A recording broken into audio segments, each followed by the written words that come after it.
रिश्ते बहुत तरह के होते हैं, लेकिन कुछ रिश्ता ऐसा होता है जो अनकंडीशनल होता है। आप समझ ही गए होंगे, माता पिता का रिश्ता अपने बच्चों से। और ये रिश्ता जो है, बच्चे बड़े होते होते वो जो समझ होती है ना, वो फेड आउट हो जाता है। आज हम बात करने बैठे हैं एक ऐसी फिल्म की जहाँ पर इन रिश्तों को लेकर, उनकी अहमियत को लेकर और what they go through actually, इस बारे में बात करने बैठी हूँ। फिल्म का नाम है डियर फादर और परेश रावल जी मेरे साथ इस वक्त मौजूद हैं, जो इस फिल्म के मुख्य कलाकार भी हैं, प्रोड्यूसर भी हैं, कहते हैं ना हार्ट एंड सोल जिनका इस फिल्म में बसता है। स्वागत है आपका India TV. Thank you so much, thank you. Unconditional love की बात की, माता पिता का रिश्ता बच्चों से। या इस रिश्ते को अगर आप को बयां करना पड़े तो आप कैसे समझाएंगे? ये जो अनकंडीशनल लव है वो द सही टर्म है ये, इसको एक्सप्रेस करने के लिए। बट ये सामने से उसका रेसिप्रोकेट भी होनी चाहिए। इस तरह से जब रेसिप्रोकेट नहीं होती है तब जाके बड़ी मुश्किल होती है। ऐसा नहीं है कि बच्चों के दिल में माँ बाप के लिए प्यार खत्म हो जाता है, लेकिन कुछ ऐसी मजबूरियां आ जाती हैं उनकी जिंदगी में, जो उनका जिंदगी जीने का तरीका, लेकिन वो तब वो भूल जाते हैं कि इससे भी ज्यादा मजबूरियां थी अपने माता पिता की जिंदगी में। उसके बावजूद उन्होंने उनको पाला है, पाल पोस के बड़ा किया है, ये है। और कितना हेल्दी तरीके से हम ये जो गैप है, जनरेशन गैप, उसको दूर कर सके। ये जितनी खामियां हैं, क्योंकि एक बात ये समझनी बहुत जरूरी है कि वो ओल्ड होते जा रहे हैं और लोनली होते जाते हैं, इनसिक्योर होते जाते हैं। उनकी हेल्थ भी उनकी उतनी ऐसी नहीं रहती है जो पहले होती थी। ये सारी बातों को नज़र में रख के उनको संभालना चाहिए, उनके साथ समय बिताना चाहिए। ये सारी बातें बहुत ज़रूरी है। और कहते हैं कि जैसे जैसे आपकी उम्र बढ़ती है ना, वो आप बच्चे हो जाते हो। बिल्कुल, वो बच्चों बिल्कुल। की तरह हट करना या बच्चों की तरह एंग्शियस हो जाना, किसी बात को लेकर के डर जाना, वो सेम चीजें होती हैं ना। बिल्कुल होती है। और दूसरी बात क्या है कि चलो, तब अगर माँ और बाप दोनों साथ में, दोनों अगर जिंदा है तो ठीक है, दोनों में से कोई एक नहीं और कोई अकेला है, ये सबसे तो, बड़ा मतलब ये गैप तो सच में, या इनसिक्योरिटी ऐसी होती है कि कब यार मैं अकेली हूँ, अभी मेरा साथी नहीं है, मेरा जीवन साथी नहीं है, मेरा तो ये लोग कुछ भी कर सकते। तब छोटी छोटी बात भी मैग्नीफाई होके आती है। तो इसके अंदर अपना मेंटल बैलेंस रखना, अपने आप को संभालना, बहुत बहुत ही दुखदायक होता है। ये बड़ी दुविधा है। जैसे कि प्रोमो में भी देखा कि पिता जो है वो बार बार फोन करके कहता है कि पहुंची कि नहीं या अभी तक नहीं पहुंची। वो भी होता है, वो मैं अपने अपने घर में भी देखती हूँ कि वो हमेशा इतनी देर हो गई अभी तक नहीं आई। मैं आ तो रही हूँ, कई बार झुंझलाहट में हम कह देते हैं या आपने वहां क्यों फोन कर दिया। मैं एग्जैक्टली ये होता है। और ये जो पोर्ट्रेल है प्रदेश जी, अमेजिंग। कैसे आया जहन में? ये एक बहुत बढ़िया प्ले था जिसको आपने कन्वर्ट किया है सिनेमा में। तो ये कैसे लगा कि ये इसको अब सिनेमा तक ले जाना चाहिए? मुझे ये बात कहनी थी। मैं चाहता था कि ये बात मैं ड्रामा के जरिए तो लोगों तक जितना पहुंचा सका, लेकिन फिल्म के माध्यम से जितना हो सके मैं लोगों तक पहुंचाऊं। क्योंकि ये सेंसिटिविटी आज के ज़माने में, ये सेंसिबिलिटी, ये केयरिंग फॉर ईच अदर, ये बहुत ज़रूरी है। और इवेल्युएट करना, एसेस करना हर रिलेशनशिप को, और अपने आप से भी सवाल पूछना, ये बहुत ज़रूरी है। और इसके अंदर मजे की बात यह है कि डियर फादर के अंदर कोई विलन नहीं है, सब हीरो और सब विलन है। ये मजे की बात है इसकी। और सबके अंदर एक सब अपने अपने से कहीं पे घायल है या और विक्टिमाइज हुए हैं या डेंट पड़ा हुआ है। इसके लिए ब्रोकन जो होती है लोग, उनकी कहानियां है। ये डबल रोल इस फिल्म में। सो ये भी आपके प्ले का ही हिस्सा रहा है या उसे आप मॉडिफाई? नहीं, प्ले का ही है। अब अभी तक तो लोग समझ नहीं पा रहे हैं प्रोमो के जरिए कि क्या कुछ तो क्या अनफोल्ड होता हुआ नजर आएगा। बिल्कुल बिल्कुल बिल्कुल बिल्कुल बिल्कुल 100%। आप इतना बड़ा करते हैं तो उसको ऐसे तो नहीं छोड़ सकते।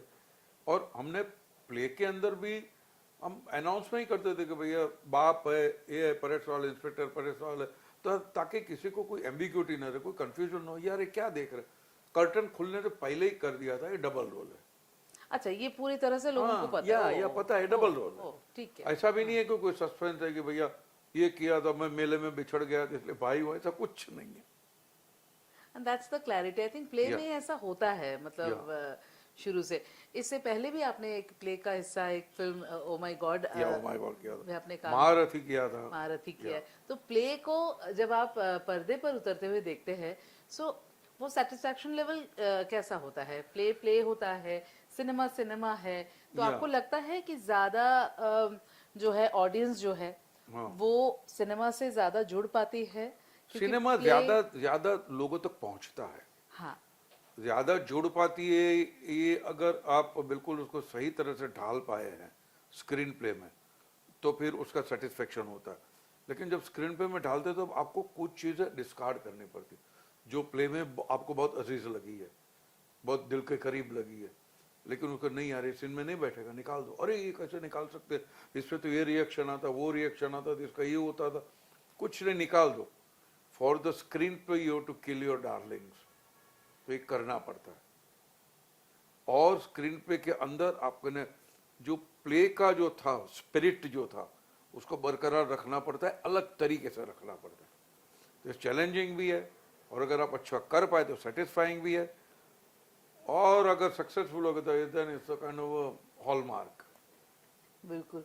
परेश जी, घर में आप सभी क्रिएटिव लोग हैं, आप, आपकी पत्नी, आपका बेटा, तो जब अलग अलग तरीके से अपने अपनी सोच आप रखते हैं, क्योंकि दो लोग तो दो तरह का सोच ही सकते हैं। Yeah. बेटा आपका नया जनरेशन है, Yeah. तो क्या आपको वो फर्क दिखता है सोच में, या आप उस सोच में भी शामिल हो जाते हैं, या मैं आपको सोच लगता में है? शामिल होना पसंद करूंगा, जी, और मैं बेटे को ये भी समझाने, मेरी सोच के बारे में भी समझाने की कोशिश करूंगा कि इस तरीके से भी देखा, अगर दोनों का सुभग मिलन होता है तो बड़ी अच्छी बात है।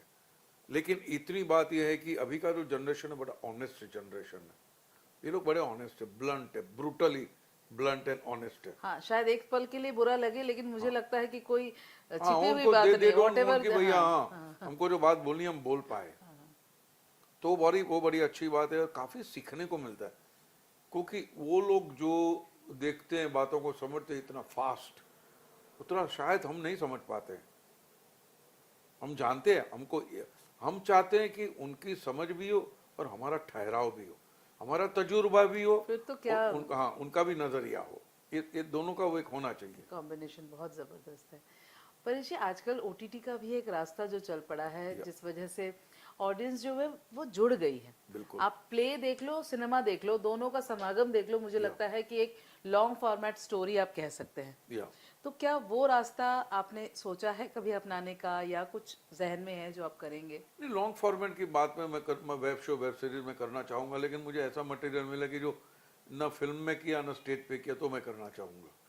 कोई कौन छोड़े, क्योंकि वो जो सुविधा जो है उसमें कैरेक्टर के साथ खेलने की काफी टाइम मिलता है आपको डेवलप करने का, कहानी के साथ खेलने का, वो बंदिश नहीं होती है कोई, तो वो तो बड़ी अच्छी बात है। तो वो अपॉर्चुनिटी को तो ग्रैब करना चाहिए, तो वो मैं करना चाहूंगा, लेकिन मटेरियल मुझे अच्छा मिलना चाहिए। सही कहा आपने कि वो किरदार के साथ खेलना, उस किरदार को जिस तरह से डेवलप आप कर सकते हैं। तो जिस तरह से आपने थिएटर को पर्दे पर डालने की कोशिश की है, कभी हो सकता है कि थिएटर का कोई प्ले ही आ जाए जो हम सीरीज के तौर हो पर सकता है, देखें। पॉसिबल है। रिसेंटली कोई वेब शो या फिर कोई फिल्म जो आपने ओटीटी पर देखी हो, जो आपको पसंद आई हो? हाँ, मुझे लास्ट तो के मेनन साहब की आई थी, मुझे पसंद, स्पेशल ऑप्स। मनोज वाजपेयी जी की भी पसंद आई थी। फिर एक ये भी था जो मैं भूल गया अभी, कभी 2-3 चीजें मुझे पसंद आई थी। मनोज वाजपेयी की फैमिली मैन थी, फैमिली मैन थी, और और पार्ट 1 ही मुझे पसंद आया था। अच्छा, और के मेनन की स्पेशल वो भी पार्ट 1 मुझे पसंद आया अच्छा। था। हाँ। See, this is the honesty we can expect from Paresh जी। सही बात है कि जो अच्छा लगा वो कह दो ना, जो। और इसे देखिए क्या होता है कि नीरज पांडे जैसे अगर क्रिएटर बैठते हैं तो उनसे तो ऑडियंस ज्यादा ग्रीडी हो जाती, भैया और दे, अच्छा दे और अच्छा दे, वो थोड़ी भी कमी होती है, वो व्हाटएवर रीजन तो खलती है। पर जी आपका एक जॉनर जो रहा है जो लोगों को बहुत ज्यादा पसंद आता है वो है कॉमेडी। वो जो आपका फेस है वो मुझे लगता है बच्चे भी, इनफैक्ट मैं हम लोग कल भागम भाग देख रहे थे, my daughter was like laughing, तो मुझे लगा कि ये जनरेशन भी उनको देख करके इतना हंस रहा है।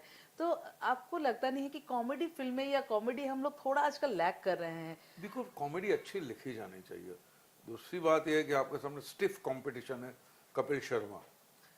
अगर आप मैच कर सको, वो कपिल शर्मा मैं समझता हूँ बहुत जबरदस्त है। कपिल शर्मा है, सुनील ग्रोवर है, काफी स्टैंड अप कॉमेडियन जो है, जी। अमित टंडन है, विपुल गोयल ना, इतने अच्छे अच्छे हैं कि अगर आप मैच कर सको उस किस्म का तो करो, वरना फालतू की बफूनरी करके या वो मजा तो नहीं आप आता। लोगों का जो टाइम था, मतलब मुझे लगता है कि सब कोई कैच मिस नहीं माने करता हम था। नसीब वाले थे कि हमारे टाइम में बहुत कपिल शर्मा बढ़िया। वगैरह नहीं थे। नहीं, जरूरत नहीं, मैं सच बोलते ऑनेस्टी के साथ बता रहा हूँ मैं, जो तो बड़ा टफ हो जाता हमारे लिए भी। तो मुझे नहीं लगता आप अभी भी करोगे तो किसी को पसंद ना आए, ऐसा नहीं कि हो नहीं मटेरियल सकता है। मिलना चाहिए आपको।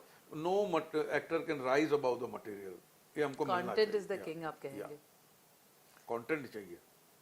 Thank you so much. और मैं उम्मीद करूंगी कि ये फिल्म देखने के बाद वो जो आपने बात की केयरिंग Yeah. की, जुड़ने की, एक बार फिर से वो फैमिली की तरफ जो Yeah. एक Yeah. पता सबको है लेकिन आंखें सबने अभी थोड़ी Yeah. सी कहूंगी कि धुंधला हो गया है, वो एक बार फिर से जागे लोगों के मन में, Yeah. और ऐसा कंटेंट हमें वापस देखने को मिले। शुक्रिया आपका। Thank you so much, thank you.